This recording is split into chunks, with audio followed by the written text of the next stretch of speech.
Hello everyone, welcome to ऑप्ट्यूसिस। आज की इस वीडियो में हम बहुत इंपॉर्टेंट इन्फॉर्मेशन के बारे में बात करने जा रहे हैं। ये इन्फॉर्मेशन डिसाइड करेगी कि आपका जो CUET यूजी और पीजी 2025 है ये किस आधार पर होने वाला है। बहुत कुछ चीज़ें आपके भी हाथ में हैं अभी भी। तो चलिए वीडियो को शुरू करते हैं, लेकिन उससे पहले जो लोग भी चैनल पर नए हैं वो सब्सक्राइब ज़रूर कर लेंगे अगर अभी तक आपने नहीं किया है तो। और जो भी आप और कुछ अगर अपनी ओर से ऐड ऑन करना चाहते हैं कमेंट सेक्शन में आप ज़रूर मेंशन करिएगा, और अपने व्यूज़ भी मेंशन करिएगा जो ये नोटिस आई है। जैसा कि आप सभी लोग जानते हैं कि CUET यूजी पीजी में एक मेजर अपडेट होने जा रहा है, एक मेजर चेंज होने जा रहा है पेपर की टाइमिंग में और बहुत सारी चीज़ों में। लेकिन वो चेंज अभी तक लागू नहीं हुए हैं। उसके लिए क्या किया है कि जो भी कमेटी बनाई गई थी उन्होंने पेपर को रिव्यू किया। जो एक्सपर्ट पैनल बनाया गया था उन्होंने रिव्यू किया स्ट्रक्चर को, नंबर ऑफ पेपर को, ड्यूरेशन टेस्ट, सब कुछ सारी चीज़ों को रिव्यू किया CUET यूजी और पीजी का। और फिर उन्होंने कुछ अपने एंड से फीडबैक दिए हैं या रिवाइज्ड मेथोडोलॉजी जारी किया है उन्होंने। अच्छा, तो रिवाइज्ड मेथोडोलॉजी जो है वो हम अभी देखेंगे, लेकिन उससे पहले आपको मैं ये बता दूं कि आपके पास एक गूगल फॉर्म है, ये साइट लिखी हुई है। आप ध्यान से उस मेथोडोलॉजी को पढ़ लीजिए। मैं फिर एक शॉर्ट में भी आपको समझाऊंगा कि ये कहना क्या चाह रहा है। और विद इन 15 डेज यानी 26/12 तक आपको ये गूगल फॉर्म भर देना है। आपको बताना है कि क्या आपको लगता है ये जो मेथोडोलॉजी वो सही है या नहीं। ठीक है, कौन कौन भर सकता है इस फीडबैक फॉर्म को? ऑल द स्टेक होल्डर्स, जो लोग भी स्टेक होल्डर हैं, स्टूडेंट हो गए, प्रोफेसर्स हो गए, जो 12th में पढ़ रहे हैं यूजी वाले स्टूडेंट, या जो ग्रेजुएशन में हैं वो जो पीजी देंगे वो student, they are our stake holders. आप सभी लोग जाके ये गूगल फॉर्म भर सकते हैं after reading all the proposed methodology thoroughly. आप उसको पहले ध्यान से पढ़ लीजिएगा, फिर यहाँ पर जाकर आप अपने सुझाव जरूर दीजिएगा, क्योंकि इससे डिसाइड होगा कि आपके पेपर का पैटर्न क्या होने वाला है। सो लेट्स मूव फॉरवर्ड और देखते हैं कि क्या प्रपोजल है। ठीक है, और क्या चीज़ें हैं और क्यों ये की गई हैं। तो चूंकि हम बेसिकली कवर करते हैं CUET यूजी को, पीजी को, तो हम सबसे पहले शुरू ही करेंगे पीजी से। तो आप सभी लोग जानते हैं कि पीजी का जो अभी तक पेपर है वो 105 मिनट्स का होता है, यानी अगर आप ध्यान दें 1 घंटे 45 मिनट का। तो अब इन्होंने क्या किया है, और लास्ट ईयर ये भी हुआ था कि हाइब्रिड मोड में पेपर होगा। कुछ जगह पे दिल्ली वगैरह में हाइब्रिड मोड में पेपर कराए गए थे कि जो लोग ऑनलाइन देना चाहें वो CBT दें और जो ऑफलाइन देना चाहें वो ऑफलाइन दें। बट वहाँ पे दिक्कत ये हुई थी कि ट्रांसपोर्टेशन प्रॉब्लम हो गई थी, पेपर समय पर पहुंचा नहीं था, तो इसलिए दिक्कत आई थी। उसको पूरी तरह से ख़त्म करने की सिफारिश की गई है, या इन्होंने अपना जो व्यू है वो दिया है कि उसको पूरा ख़त्म करके CBT मोड ही लाया जाए और पेपर जो है वो वंस आ ईयर हो। जैसा कि हम, अगर हमारा लास्ट वीडियो आपने देखा होगा तो हमने ये अजम्पशन जारी किया था कि पेपर एक ही बार होगा, रिजल्ट 2 बार आएगा। बट अभी देखते हैं आगे क्या हो सकता है। तो ये जो पेपर है वो हमारा अजम्पशन था, लेकिन इन्होंने जो प्रपोज किया है वो ये किया है कि एग्ज़ाम जो है वो केवल साल भर में एक ही बार होगा, और वो भी CBT मोड से होगा। साफ साफ इन्होंने पॉइंट नंबर 1 में नोट किया है। पॉइंट नंबर 2 में इन्होंने कहा है जो एग्ज़ाम का टाइमिंग है वो कम कर दिया जाएगा, जिससे प्रेशर आप पे कम पड़े। केवल 90 मिनट का पेपर होगा, यानी 1.5 घंटे का ही पेपर होगा। अब अगर समय कम हुआ है तो नंबर ऑफ़ क्वेश्चंस भी हो सकता है आपके केवल 60 हो जाएं, 60 के आसपास हो, जो 75 क्वेश्चंस होते हैं। और साथ में उसकी जो हार्डनेस या टफनेस है वो भी कम हो सकती है। ठीक है, तो 90 मिनट पर सब्जेक्ट का आपका पेपर होगा, ऑल पेपर के यूनिफॉर्म होगा। तो 105 मिनट से घटा के, यानी जो 1 घंटे 45 मिनट का पेपर था वो अब 1 घंटे 30 मिनट का होगा, 15 मिनट कम कर दिए जाएंगे। पहले ये प्रपोजल था कि ये 1 घंटे के सारे पेपर किए जाएंगे। अगला देखिए, all the questions will be compulsory and there will be negative marking. तो ये तो पहले से ही होता आया है, तो देयर इज़ नथिंग न्यू। सारे क्वेश्चंस कंपलसरी होते हैं और निगेटिव मार्किंग होगी।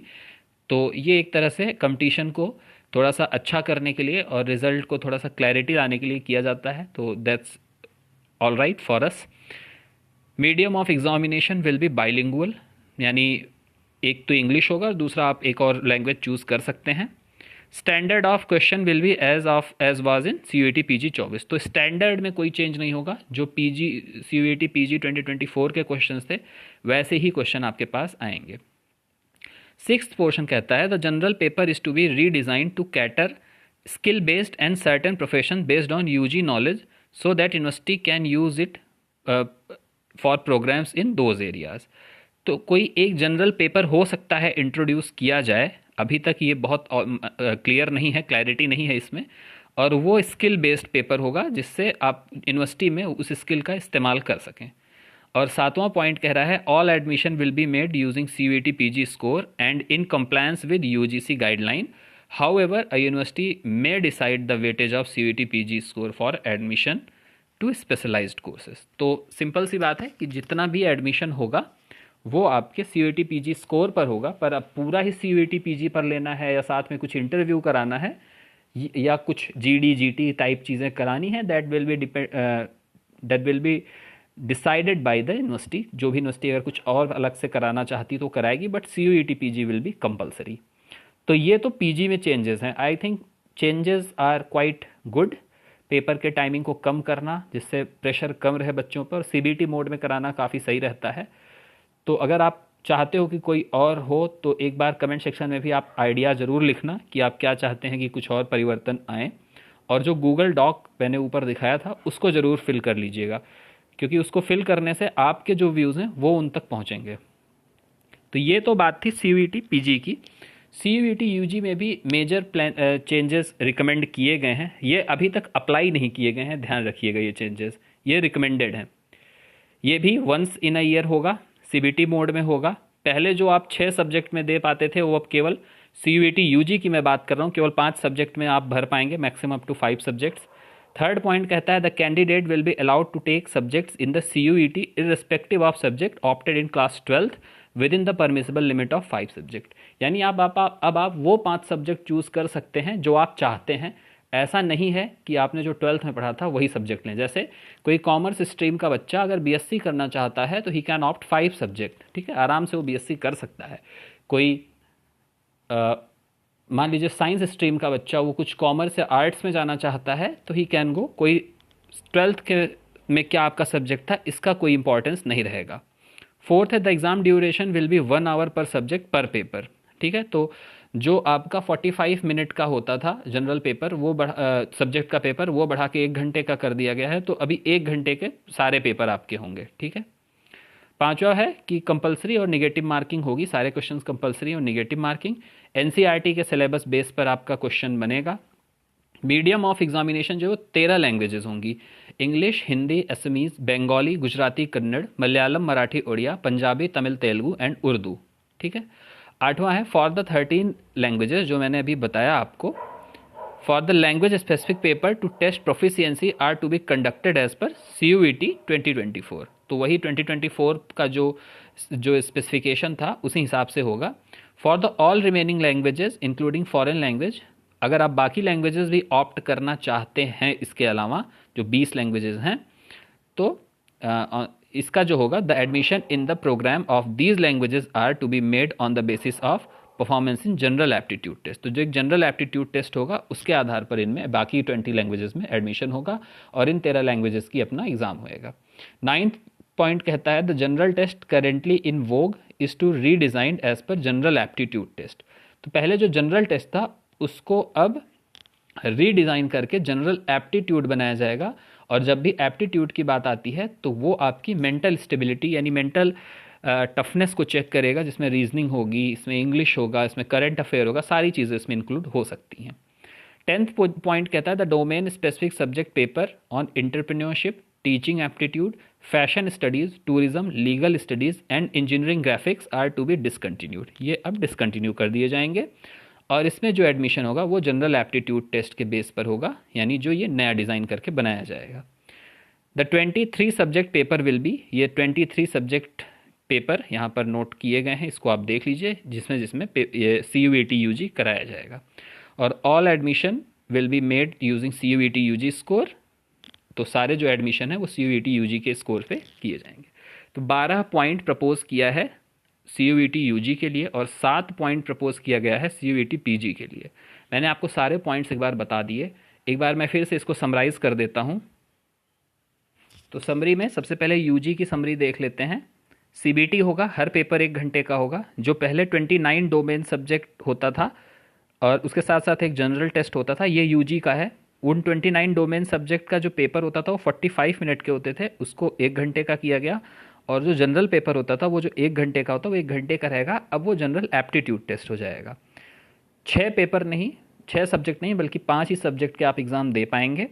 डोमेन सब्जेक्ट 29 हो गए हैं, 29 से घटकर 23 हो गए हैं, और 63 अगर सब्जेक्ट थे तो वो घट के 37 सब्जेक्ट हो गए हैं। 20 लैंग्वेज पेपर कम किए गए हैं, और उन लैंग्वेज पेपर की जगह क्या किया गया है कि आप जनरल एप्टीट्यूड टेस्ट से आप जाएंगे। ठीक है, तो ये स्क्रीनशॉट आप लेके आराम से इसको पढ़ सकते हैं, या वीडियो पॉज करके पढ़ सकते हैं। साथ ही जो पीजी का जो फॉर्मेट है CUET पीजी का, वो यही है कि टाइमिंग 90 मिनट कर दिया गया है, 1 आवर 30 मिनट, जो पहले 1 आवर 45 मिनट होता था। 157 सब्जेक्ट्स के लिए पेपर होगा। इसमें जनरल पेपर भी अब होगा, जो पहले जनरल पेपर नहीं होता था, जो पहले होता था फिर हटाया गया था, अब फिर से जनरल पेपर आ गया है सामने। तो जनरल पेपर की इन्होंने मतलब रिकमेंड किया है, अभी लागू होगा कि नहीं ये देखा जाएगा। कोई चॉइस आपको नहीं मिलेगी, सही सवाल के 4 नंबर और गलत सवाल पर 1 नंबर काटा जाएगा। 300 नंबर का पेपर होगा, और 1 साल के लिए स्कोर मान्य होगा। CUET पीजी में जो भी आप स्टूडेंट्स हैं वो 4 सब्जेक्ट्स की परीक्षा के लिए आवेदन कर सकते हैं, 4 सब्जेक्ट का पेपर वो दे सकते हैं। तो इंटरेस्टिंग चीज़ देखने लायक पीजी में ये रहेगी कि जो जनरल पेपर फिर से लागू किया जा रहा है, क्या बच्चे उसके लिए तैयार हैं, क्या आप उसके लिए अलग से तैयारी किए हैं, उसमें क्या क्या सब्जेक्ट रहेंगे। ये थोड़ा सा 6th पॉइंट मेरे हिसाब से अगर लागू करना है तो इसको 2026 में लागू करना चाहिए, क्योंकि बच्चे अभी जो भी स्टूडेंट्स प्रिपेयर कर रहे हैं वो प्रिपेयर कर रहे हैं ऑन द बेसिस ऑफ 2024 का जो रिकमेंडेशन, जो मेथोडोलॉजी थी। नई मेथोडोलॉजी लाना अभी मुझे लगता है कहीं ना कहीं से प्रभावित करेगी प्रिपरेशन को, लेकिन वो सबके लिए होगा सेम। इसमें जो भी स्टूडेंट का थोड़ा एप्टीट्यूड बेहतर होगा, माफ़ कीजिएगा थोड़ी सी स्क्रीन प्रॉब्लम, तो मैं ये बोल रहा था कि जिसका भी एप्टीट्यूड बेहतर होगा वो अच्छा परफॉर्म यहाँ पर कर जाएगा। तो अभी देखना बाकी है कि किसका एप्टीट्यूड बेहतर है और कौन कितना किस तरह से परफॉर्म करता है। और ये रिकमेंडेशन है, मैं बार बार कह रहा हूँ, आपके पास गूगल डॉक है, वहाँ जाकर अपने व्यूज़ ज़रूर लिखिएगा अगर आप कोई चेंजेस चाहते हो। साथ ही आपका क्या कमेंट है, कमेंट सेक्शन में हमें बताइए, हम भी आपके साथ हैं। अगर आपकी जो भी बातें होंगी हम भी कोशिश करेंगे ज़्यादा से ज़्यादा गूगल डॉक भरवाएँ और आपकी बात को UGC तक पहुँचाएँ, जिससे जो चेंजेस आएँ फ्यूचर में वो आपके अकॉर्डिंग आए और बहुत प्रॉब्लम स्टूडेंट्स को ना उठानी पड़े। पॉइंट नंबर 6 के अलावा मुझे सारे पॉइंट सही लग रहे हैं, लेकिन पॉइंट नंबर 6 जो है एक जनरल पेपर कराने का, वो मुझे 2025 के लिए थोड़ा सा एब्सर्ड लग रहा है। उसे 2026 से लागू करने चाहिए, बट लेट्स सी, ये आपके ऊपर डिपेंड करता है। होपफुली वीडियो इन्फॉर्मेटिव लगी होगी। चैनल पे बने रहिएगा, सब्सक्राइब करिएगा, और जो भी आपके व्यूज़ हैं कमेंट सेक्शन में ज़रूर लिखिएगा। धन्यवाद।